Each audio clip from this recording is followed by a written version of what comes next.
Welcome to Textile Talks. My name is Lucy Shaken. I'm SAQA's Communications Coordinator, and I am your host for Textile Talks today. Textile Talks are presented each week by the International Quilt Museum, Quilt Alliance, Studio Art Quilt Associates, or SAQA, and Surface Design Association. We love bringing you these free programs every week thanks to the support of our sponsors and contributions from viewers like you. Hi to everyone who's in the chat right now. It's so good to see you all joining us. I honestly love hearing where you're tuning in from, what the weather's like today, what you're working on in your studio every week. It's a really grounding part of this community, this moment we take to all greet each other at the beginning of Textile Talks. If you enjoy Textile Talks, I hope that you will support this programming by telling a friend about us, posting about us on social media, or consider supporting our work financially with a donation at saqa.com/tt-support. Textile Talks are always free and open to everyone, but they do cost the partnering organizations a lot of money to produce, and even a donation of $5 or $10 a month makes a huge difference. So thank you so much to our sponsors and to everyone who has donated to Textile Talks and helped keep this program going. I also want to let you know that viewers of Textile Talks get $20 off the first year of a new SAQA membership with code TALKS. That's TALKS. SAQA is a vibrant international creative community for anyone who loves art quilts. You can learn about SAQA membership at saqa.com/join. And some really quick housekeeping here. This is a webinar, so that means that we can't see or hear you. We encourage you to use the chat box for comments and greetings, and please put your questions in the Q&A box. Those should be at the bottom of your screen, and we'll have some time to answer questions at the end. If you have suggestions for ways we can improve or for topics you'd like to see in future Textile Talks, please let us know in the post-event survey that will pop up when this webinar closes. Our guest today is Jim Arendt. Jim is a professor of visual arts at Coastal Carolina University. He's also a member of the SAQA board. Hey, Jim. He received his BFA from Kendall College of Art and Design and his MFA from the University of South Carolina. And he has participated in multiple residencies and been awarded many prestigious awards. If you are near Viterbo University in La Crosse, Wisconsin, you can see Jim's solo show this fall. I was first introduced to Jim at our 2022 SAQA virtual conference. I think it was 2022, maybe 2023, where he presented about his work in denim. And I just have to say, I'm so glad that Jim is our speaker today because I am a big fan of his portraits. And I think that you are all really going to enjoy what he has to share with us today. So I'm going to stop talking and let Jim get started. Please take it away, Jim. Thanks for being here. Thank you, Lucy. I hope everybody can hear me okay. And Lucy's going to nod and let me know that I'm out there talking to everybody. Welcome to our talk today. I look forward to answering some questions at the end, and I'm going to start my presentation in just a moment. And I think my head will probably get small, and you'll see images of my work. And I'll talk to you a little bit about why I make things, where I come from, my kind of philosophical approaches in the studio to getting things done, and how we kind of persist and keep going as artists through times that are both lucrative and lean from time to time. So I look forward to any questions at the end that you might have, and I will see if I can start my presentation right now.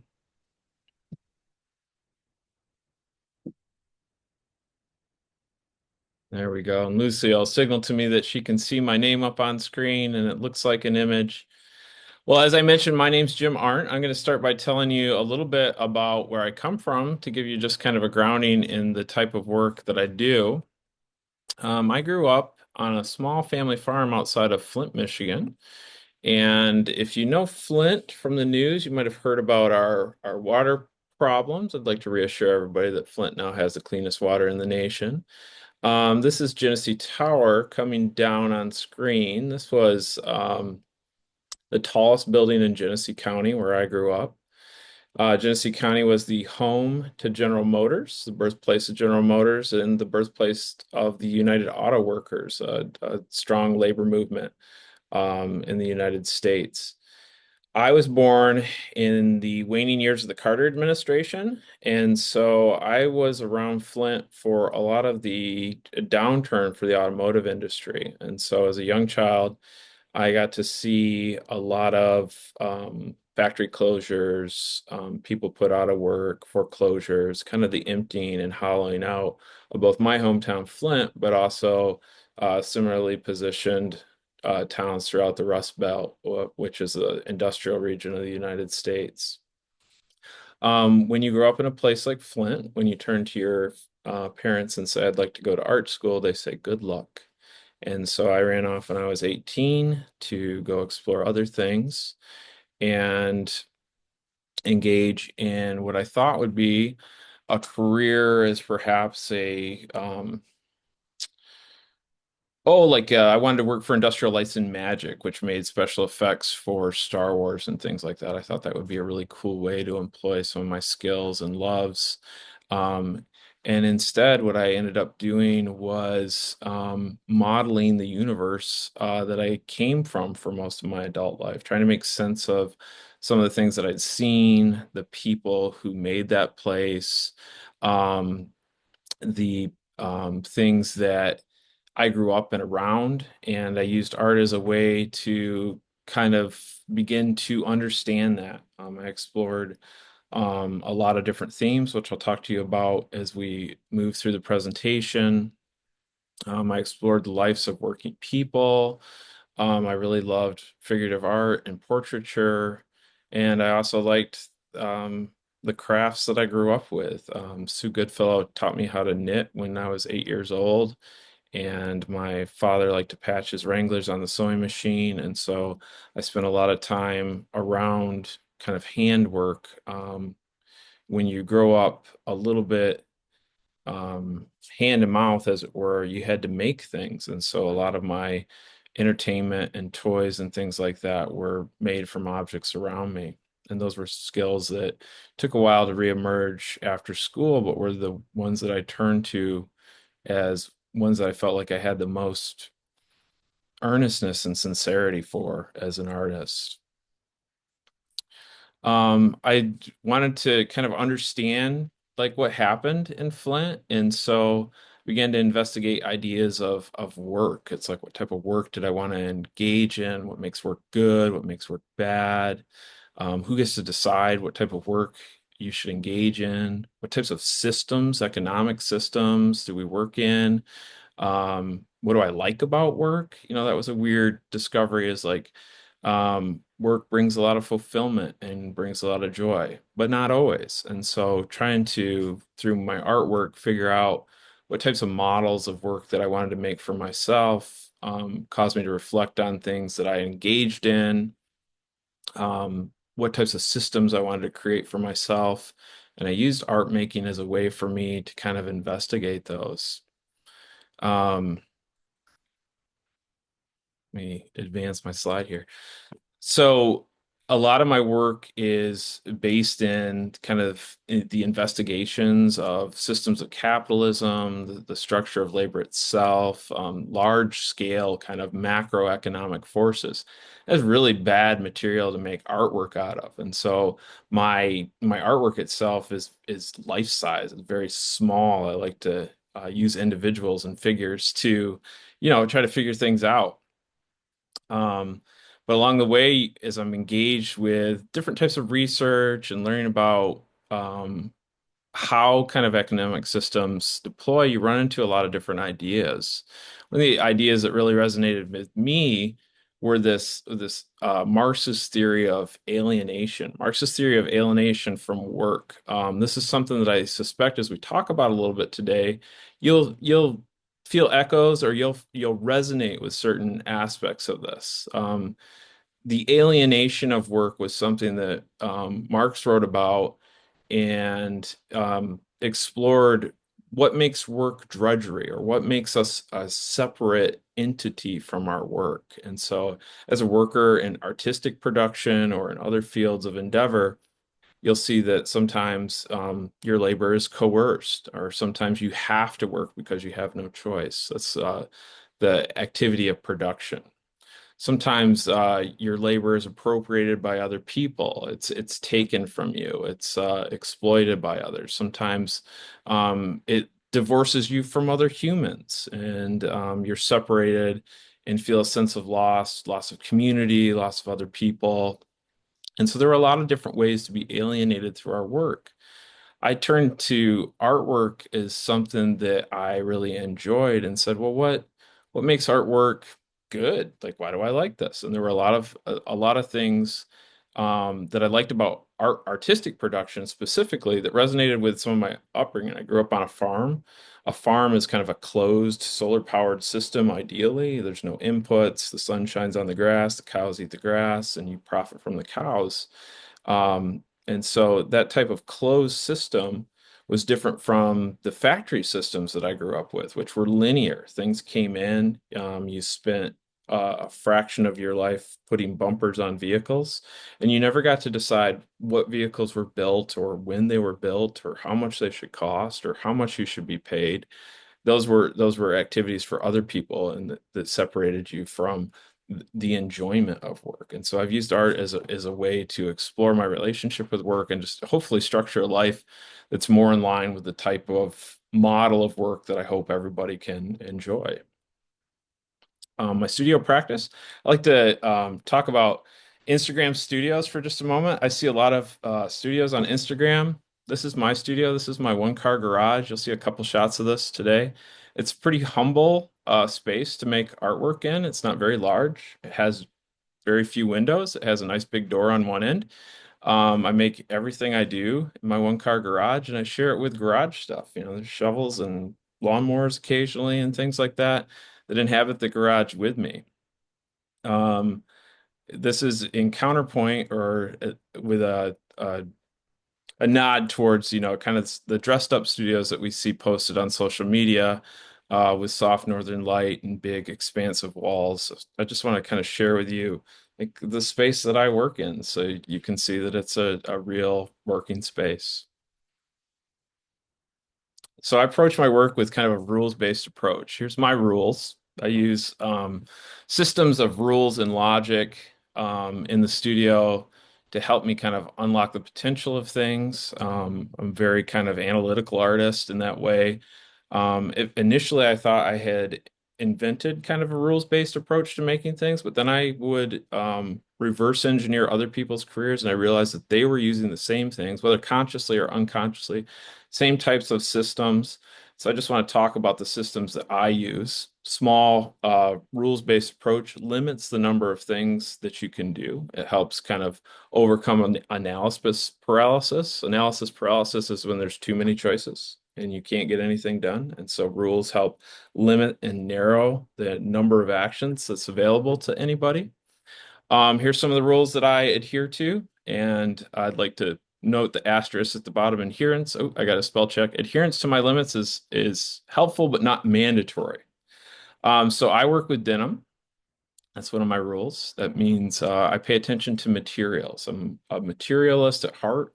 I think materials have inherent meaning. I work life size. For me, scale is a function and not just an arbitrary choice. I work with my family. My family is biological and logical, and they give me the permission structure.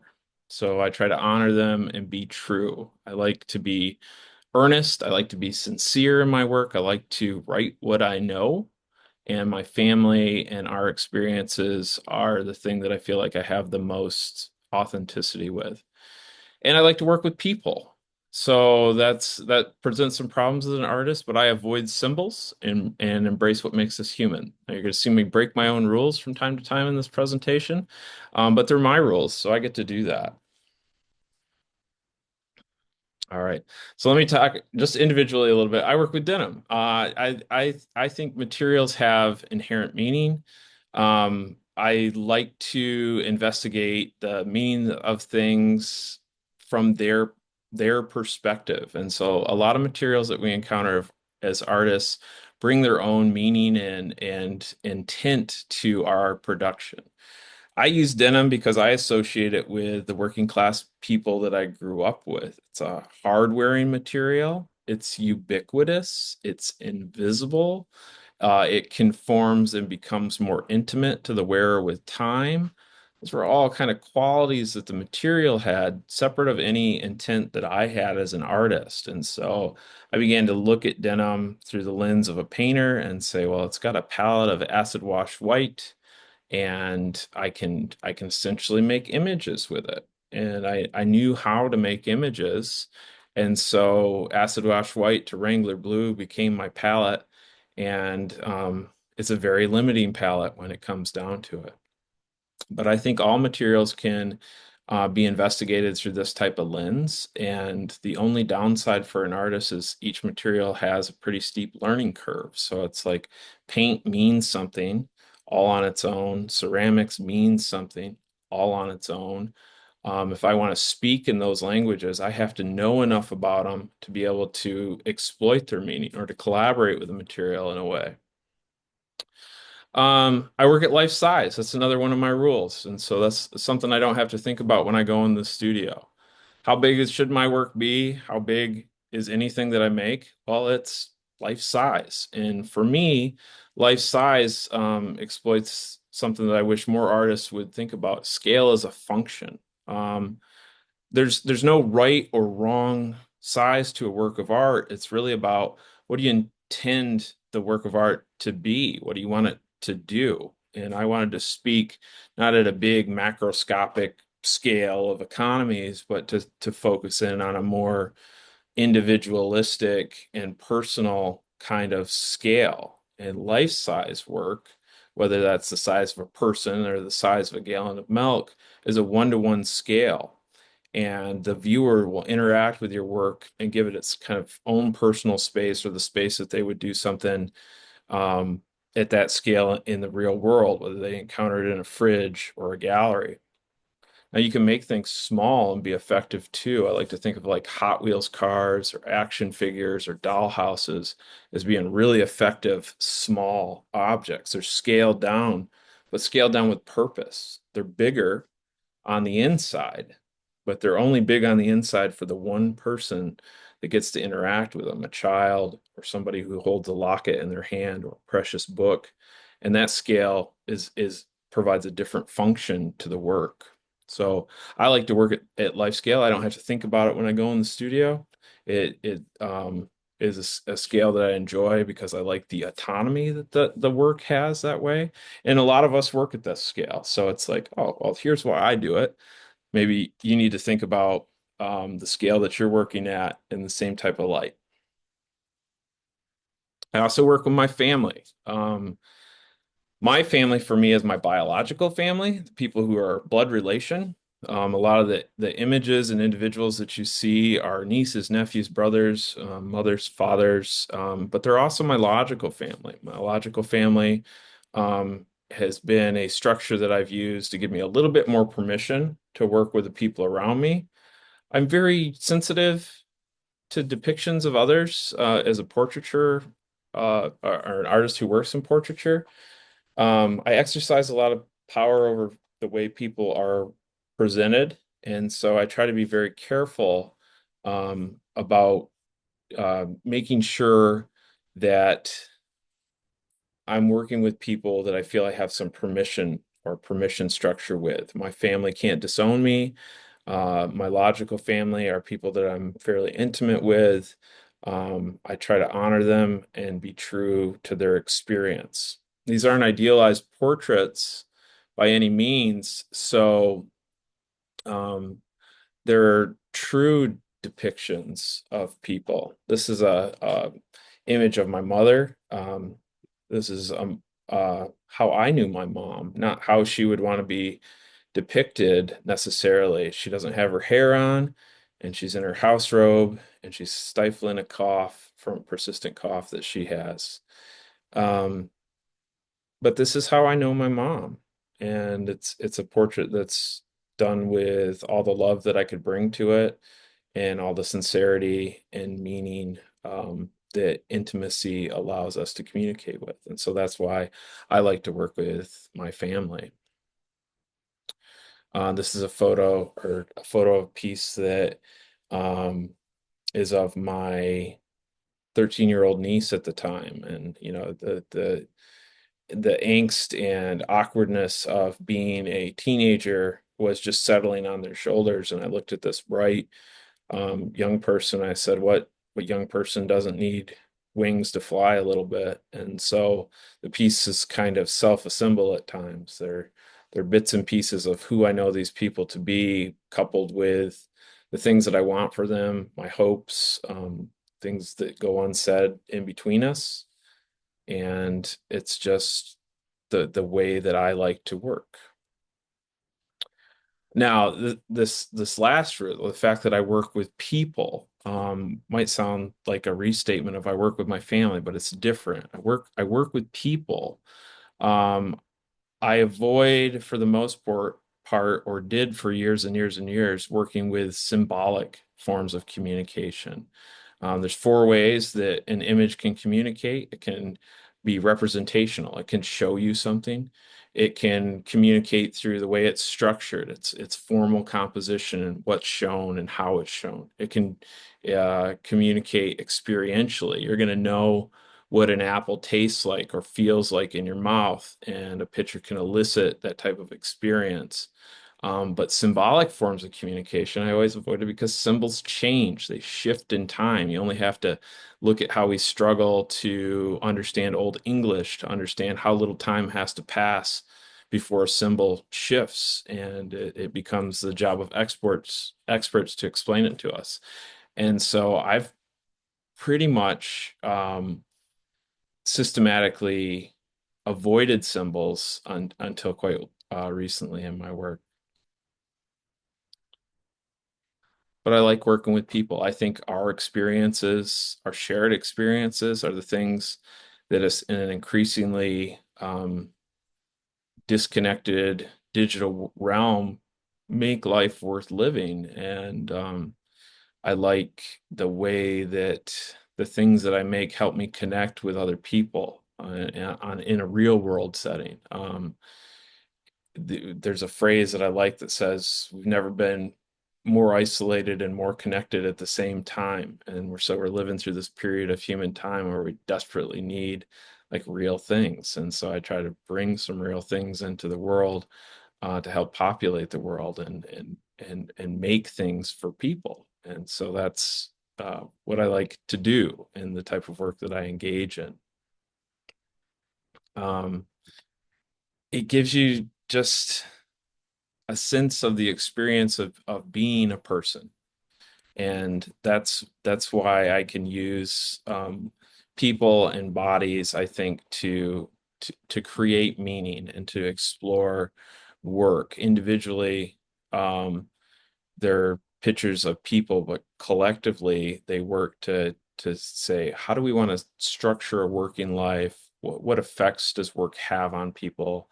How do we express senses of freedom, desires, and that's what I attempt to deliver in the work that I make.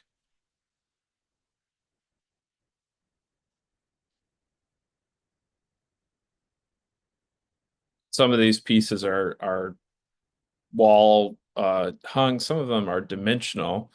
You'll see some three-dimensional pieces mixed in with two-dimensional pieces. I tend to work across a loosely defined, kind of broadly permissive structure.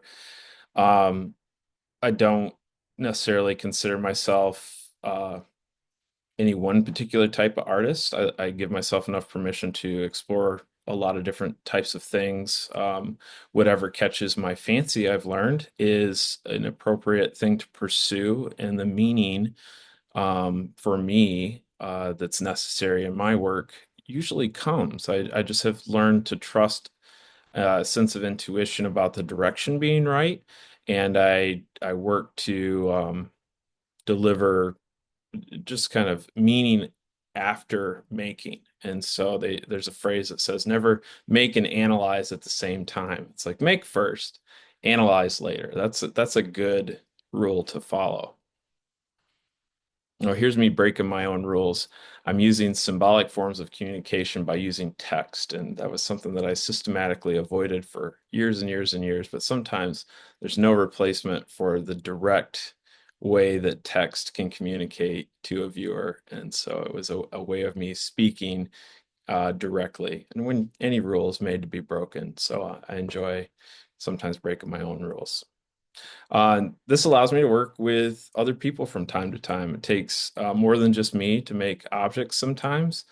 I had ideas for making some three-dimensional figures out of cardboard. I needed to get with the theater department and some of my student workers to bring that about, who helped me learn how to do CNC machining. And we cut cardboard and used a lot of technology to help me produce these types of resin encapsulated denim figures.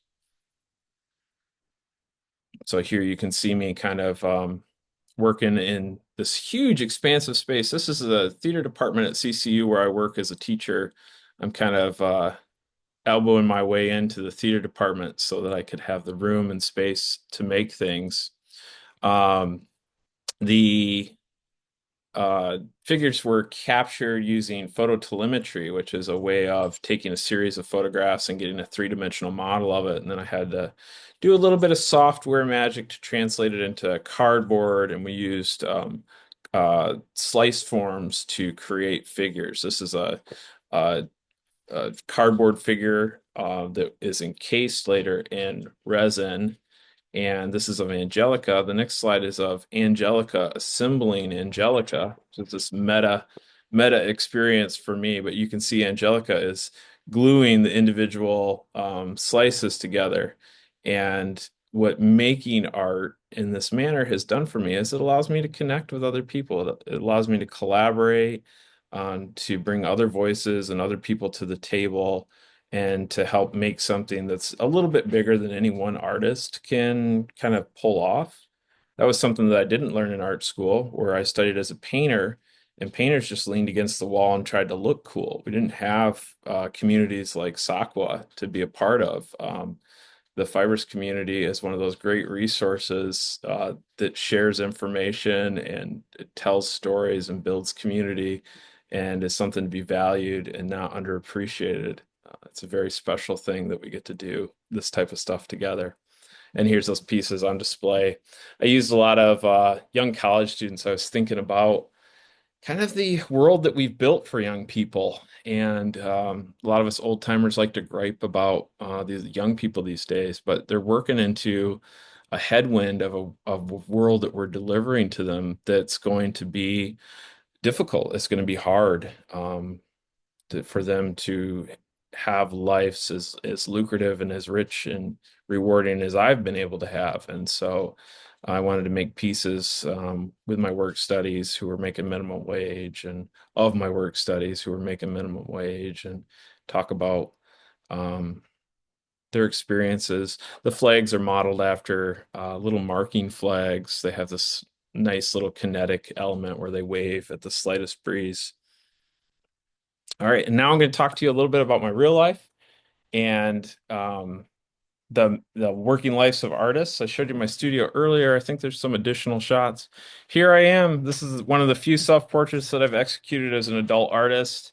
Um, this was inspired by watching cicadas in my backyard shed their skins. I've gone from a working class farm boy from mid-Michigan to a fairly well-known college university professor. That's a big social hill to climb and has left me feeling a little conflicted at times. It's hard to go from being marginalized to now being an extremely privileged artist who gets to make work and to have my work shown in various glass glass encased rooms. It's very nice. It's a very nice thing, but it has left me feeling like this shiny little object made of genuine rhinestones that, while sparkly, might be a little untrue. This piece now lives in the Arkansas Art Center as part of their permanent American craft collection.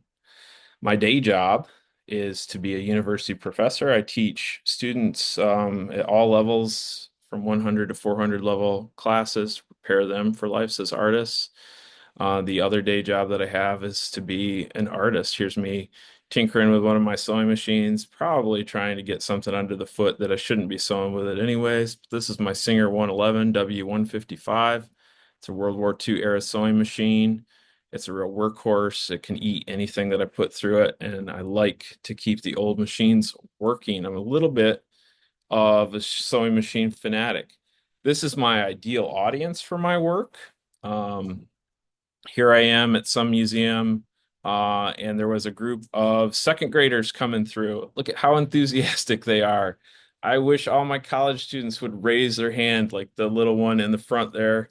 They look overjoyed to see some artwork and to meet an artist. And that is one of the things that making work has done for me. It's like the fact that I go into my garage and make my silly objects and deliver them to the world allows me to meet these kids and to talk about ideas. It allows me to talk to you today and discuss my ideas about how to structure our working lives a little bit. It's been a great tool to move me both economically and socially, but also a little bit spiritually. It's been a great privilege to be able to share with people. I'm not a well-to-do artist. I'm doing all right, but I'm certainly not wealthy by any means. So when I needed studio assistants, my artistic partner and I collaborated to make our own. These are some of my kids. They're great studio assistants. They do a really good job behind the broom, but they've been forced to grow up with two parents whose conversations are movies and exhibitions and matters of taste. And so they have had a weird childhood and they're growing up into beautiful weirdos right now. Here's again another shot of my studio. Here I'm probably should be working on some artwork, but it looks like I'm doing triage for a stuffed animal.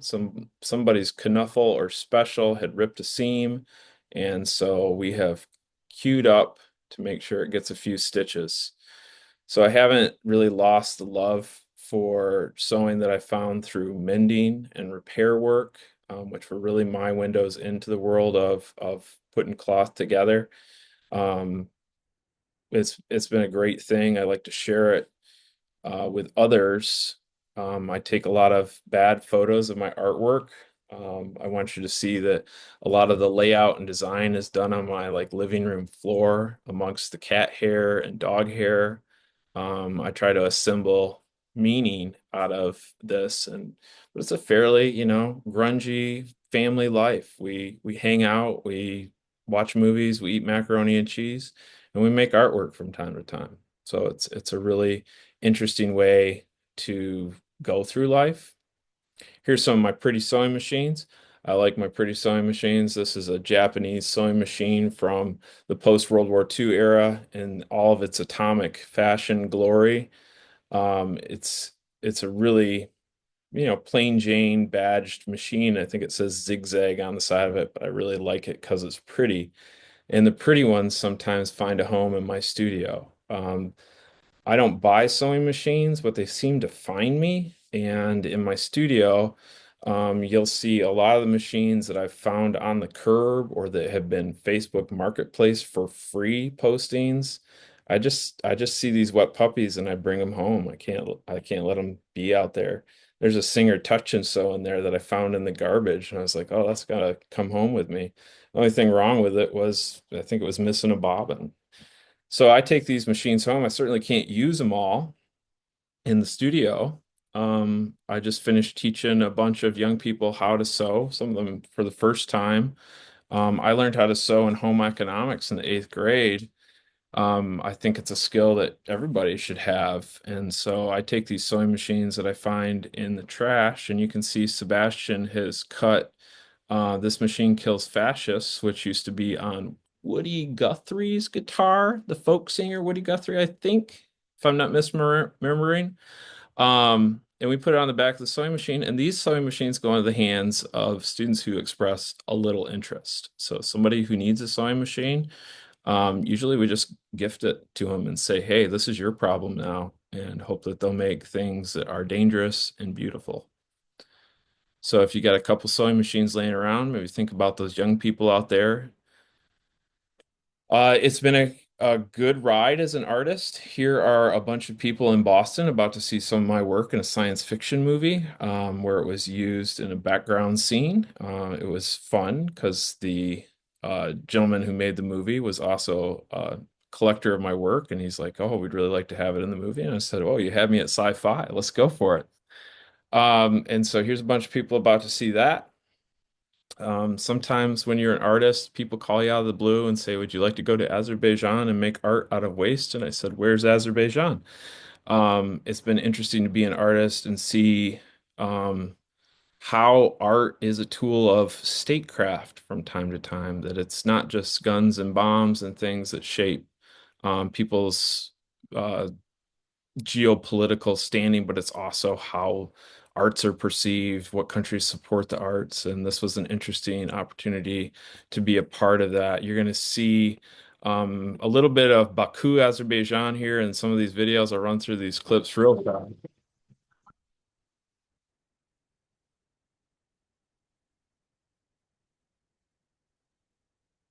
Baku is a crossroads country, a former Soviet satellite state. They have everything from 14th century walls to buildings with LED soccer players on them.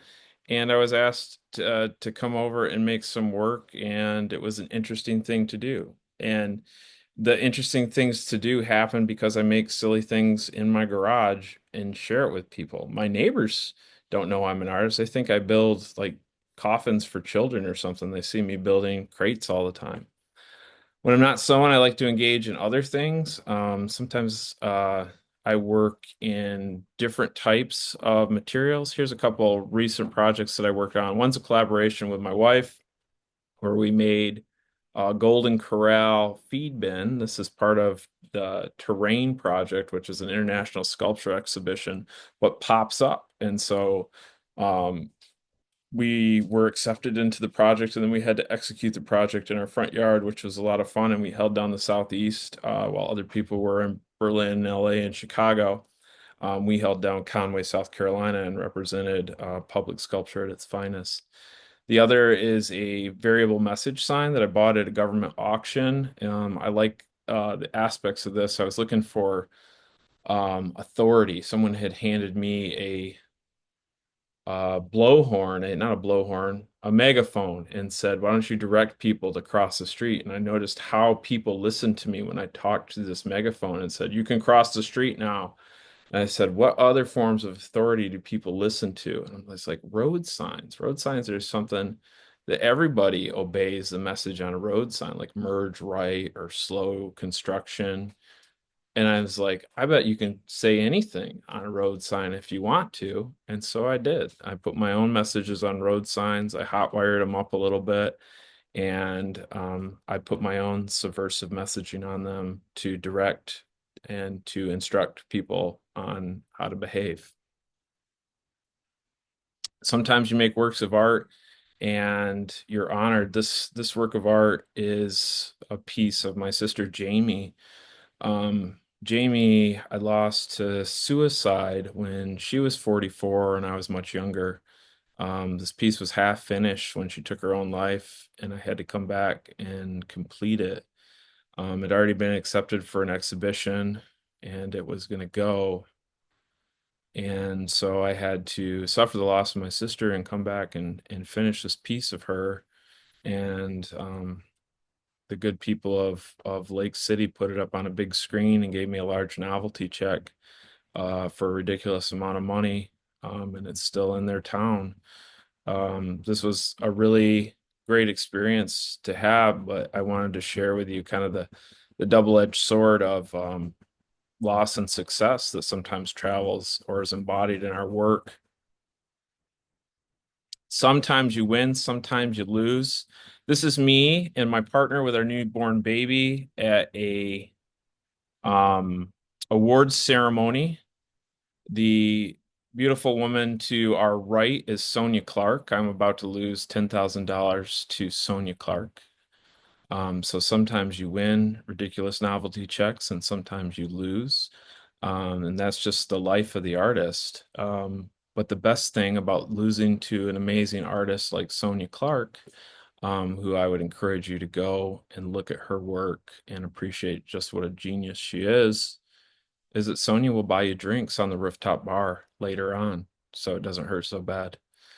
So that these are all the little things that come along with living and working as an artist. I just wanted to share a few of them with you. And that is the end of my formal presentation. And I don't think my timer even went off, so we might have a couple minutes for questions. Yes, I came Yeah, in you on did time. great on time, Jim. Thank you. I hope I hope you could hear me. Um, it was fun talking about work.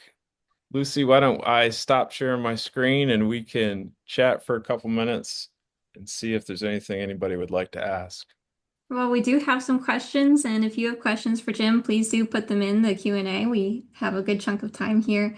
I wanted to start by asking a question about portraiture, and I apologize in advance because I'm not sure I've fully thought through the right words for it. But um, when I paint portraits, the experience for me as the artist is often about spending time with the person. It's like a giving of care and attention.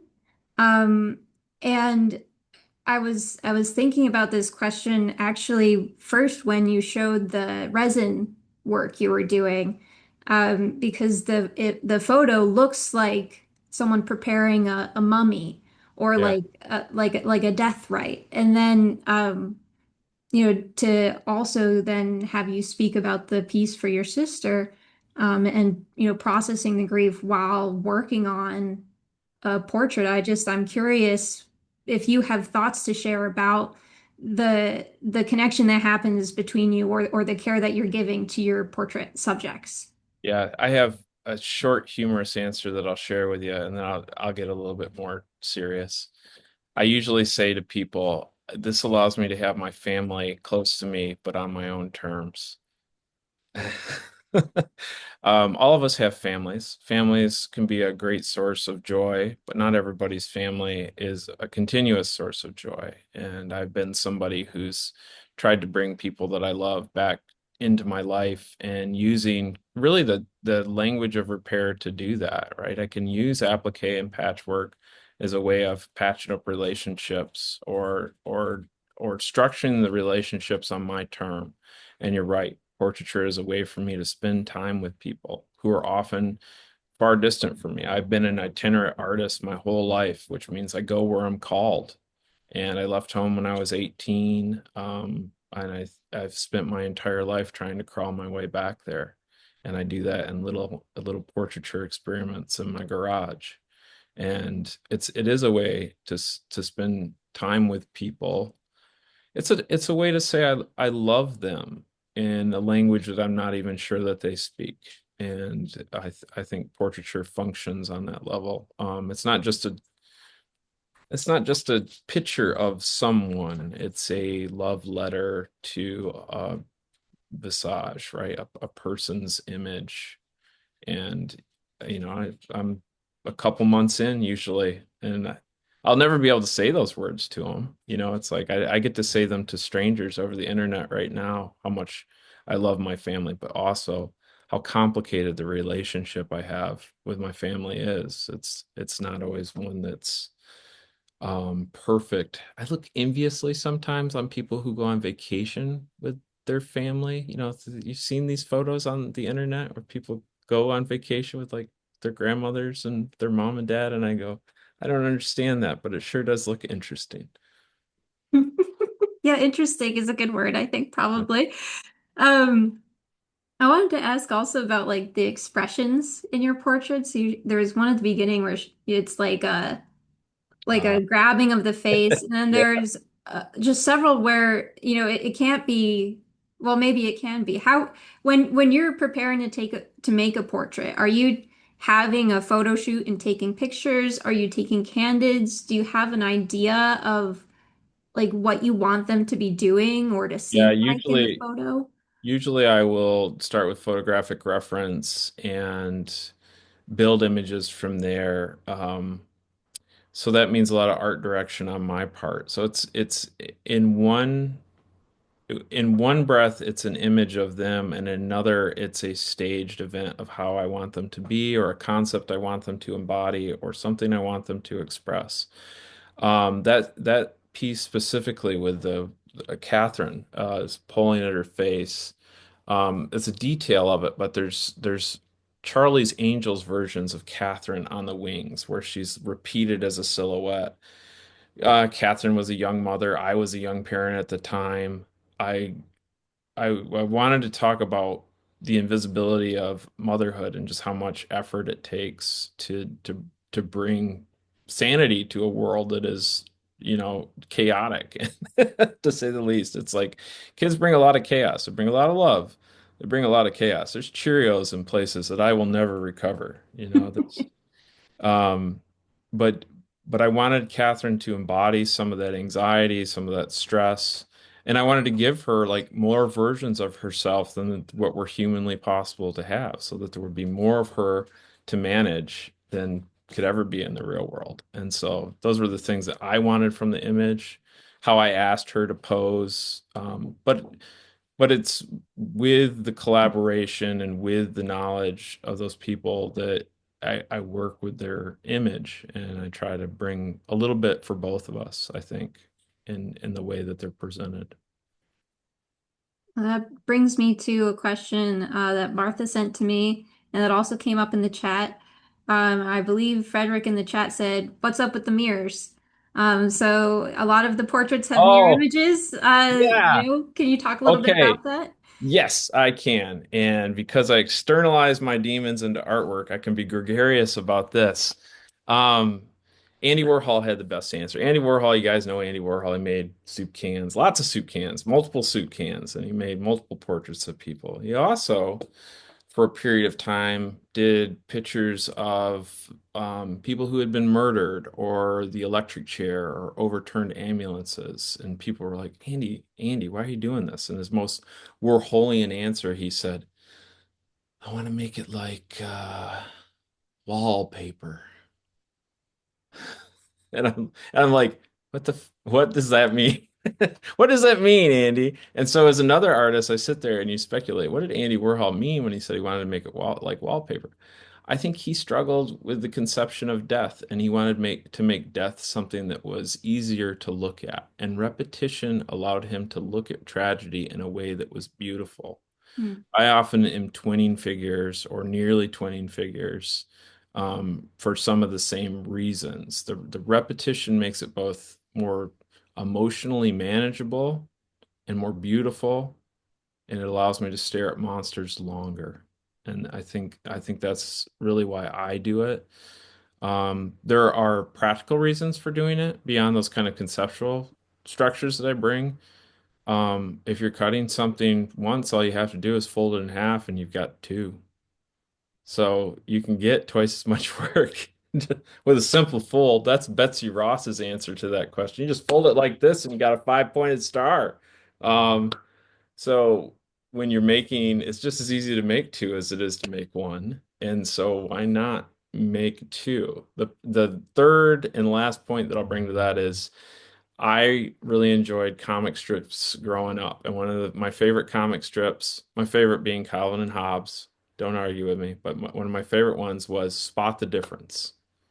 Now, Lucy, you might remember that Spot the Difference panels had a panel and a different panel with subtle differences. Mhm. And that's a clue into human pattern recognition, that we have to resolve F and F sharp into the same note. We listen longer, we look longer because there's slight variation between the two images. The mind wants to make a pattern that's symmetrical, and it can't because the artist denies them the satisfaction. And so that's kind of just a insight into human perception and how our mind works that I really like toying with. And sometimes it's fun to toy with people's perception. My favorite Calvin and Hobbes. Calvin stands alone in the dark night, all the stars above him screaming, "I'm significant." Says Um, load of dust. yeah, yeah. Bill Watterson might have saved my life, so I have a lot of appreciation there. We have one more, I guess, sort of conceptual question, and then we have a bunch of technical questions that I think we can work through pretty quickly. But Mary's asking, how does spirituality play a role in your teaching in art, or does it? Oh, well, I'm really on a journey that doesn't require proselytizing. So the spiritual aspects of work is a good question. We have this life, I think. We have this life to live, and I think any good Buddhist would tell you to make every moment like a prayer. And so the artwork is a way of practicing, a way, a meditative or reflective experience. It causes me to hopefully improve myself as a person, to better my spiritual being. Um, I don't know if it's always effective, but we're all in process. And so I hope that my answer, however unsatisfyingly vague, provides you, a little bit of insight into how I would look at these and think of them as spiritual improvement. Yeah, thank you. All right, and now I'm going to sort of rapid fire you these technical questions. Question one, where do you source your denim? Question one. I usually lean in at moments like this and I say to a crowd out there, hey guys, you got any jeans you're ready to retire? I have not purchased denim in 20 years. I have glacial piles of denim. Sandra Timpin from, I think, North Georgia just mailed me a box of denim scraps that she had. They show up in short stacks. Sometimes they're outside of my office at work. Sometimes people deliver them to my door. Sometimes they show up unexpectedly via FedEx. And they're usually accompanied with a nice handwritten note. And that is beautiful. I can't think of a more generous act or a more affirming thing that says that my work has impact for people than when they walk up to it and say, that pair is mine, and they recognize the paint stains from when they painted the fence. That's where I get my denim from you guys. And if you go to Jim's website, maybe you'll find a contact form or an email address if you have a box of denim sitting around. I believe it's jimart.com. I will put it in the chat again. One Um, stipulation, don't send me the ones that are new with tags. Gift those to somebody else. But the ones with the blown out crotch, I will gladly accept. Very good. Yes. All right. And the next question is, how do you fasten the denim? Do you glue? Do you quilt? Do you stitch on your awesome collection of old industrial machines? All of the above? uh, art by any means necessary. And that sometimes means I have my sailor's palm out, which is a 19th century sailor's thimble for repairing sails and the such. I use my industrial sewing machines. I use my Aleene's tacky glue when necessary. I like to think of Aleene's tacky glue as sewing at the molecular level. Those are some really tiny stitches that they're able to accomplish. But mostly I sew at my mom's Kenmore when sewing is necessary. I like sewing machines. When you turn the light on, it gets warm and the oil starts to smell. It smells like my house, and that puts me in the right place temporarily. I'm back in my grandmother's living room, and I'm back in my parents' bedroom where the Kenmore sewing machine lived when I was a kid, and those are how I do a lot of everything. Hand sewing, I do gluing, I do but really it's like there are no techniques that are off limits if you don't care about the rules. And so if you need to rivet, that's cool. If you need to put a grommet in something, go ahead. Um, if you got to do it all by hand, bless your heart. It's going to be hard on your hands after a while. Me and my orthopedic surgeon are on a first name basis.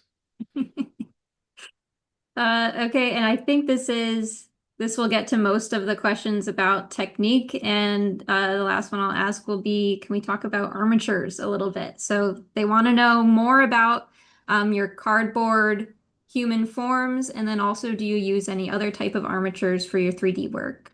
Yep, let me pull up. talk at me while I pull up an illustrated example of one of the armatures from my file system here. And what did they want to know about the cardboard pieces? You said, could you expound on it or expand on it? I'll say a little bit of how I understand the process is, which is that you designed a 3D model in a computer program, and then the shapes we see are individual pieces of cardboard that are cut to match the shape in your 3D program. That's not a Yeah, very you're technical just about explanation. right. So one of the things that I like to do is kind of expand what's possible through taking on new challenges as an artist. And so it's like, yeah, I spent all last summer back in welding class, brushing up my welding skills. And this used Autodesk program now. It was called 123D. It was a way of taking photos from various angles, and the computer would stitch those photos together to create a 3D model of some person or object. The artistry comes in, then I have to wash it through several other different programs to get it to a state where I can manufacture something from it. So I wasn't 3D printing things. I was trying to utilize the second source material like cardboard, and so I needed to make a slice of the 3D model, and so I had to teach the computer how to slice it up the image, scale it to the right thing, and then we had to turn to industrial fabrication techniques. So a CNC machine is a computer numerically controlled machine. And I grew up around a lot of equipment like that. And so I'm like, well, let's use this fancy CNC cutter that nobody's using to do all the cutting. At that point, I could do it by hand, but it would take me several years. I'd still be working on the project. The Yeah. machine I can turn on and get it to cutting, and it will cut the numbers into it for where it needs to go in the order of the stack. And then together we used the tools of industrialization. We used things like assembly line processes. We broke down constituent parts to various people so they could specialize in, like, I'm going to be the cardboard popper outer, and I'm going to be the cardboard gluer. And we worked with the methods of industrialization that I'm investigating to make the work. And so at the end of it, it's nice to have it come back and be resin encapsulated denim. Resin encapsulated denim goes back to early electrical insulators. Micarta handles is where it's most often expressed today. Knife makers enjoy composite materials that are made of denim and resin. So these sculptures became denim and resin encapsulated cardboard hybrids. There was another technical thing that didn't. Oh, you wanted to see the armatures for. I was going to show you. Can I share my screen one more time? Yeah, sure. Let's see if I can um, find this thing to share with you. This is a sample of the totemic figures. These are three-dimensional models. You should be able to see some of the components that make up that figure. One of the Mhm. engineering challenges for me is, like, I had to get it small enough to go FedEx. And so they have to break down to be relatively small. So the figures might be 6 foot tall, a little bit bigger than 6 foot tall usually. But this is what they look like when they come out of the box. There's a um, uh, styrofoam wig head that's been forensically sculpted to look like an individual. I've applied denim to that. The armature is made out of off-the-shelf components that I've fabricated.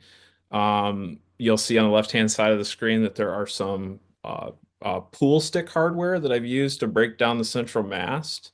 And these are the instructions that I send along with the work so that people in the field can assemble it. I've always tried to not ask too much of people handling my work, but this is a big ask, so it comes along with a lot of illustrated instructions, and you can see how the mast assembles and how the figure is then placed on top of that. So that's a little bit of behind the scenes on how some of that stuff happens. Each one's a little bit different, so it's like there isn't a universal solution to say, like, you do it this way or you do it that way. I develop solutions to solve a problem that I have specifically, and so you're welcome to take any of these if anybody's interested in doing similar type stuff. But I like to um, make sure that I work with things that anybody could find in any hardware store in the nation so that there's nothing that's too fussy or fidgety. If I'm doing something along these lines, I like to make sure that it works simply, and if it breaks, it's something that somebody can fix without too much fuss. And I'm going to stop here on that screen. Yeah, thank you for that.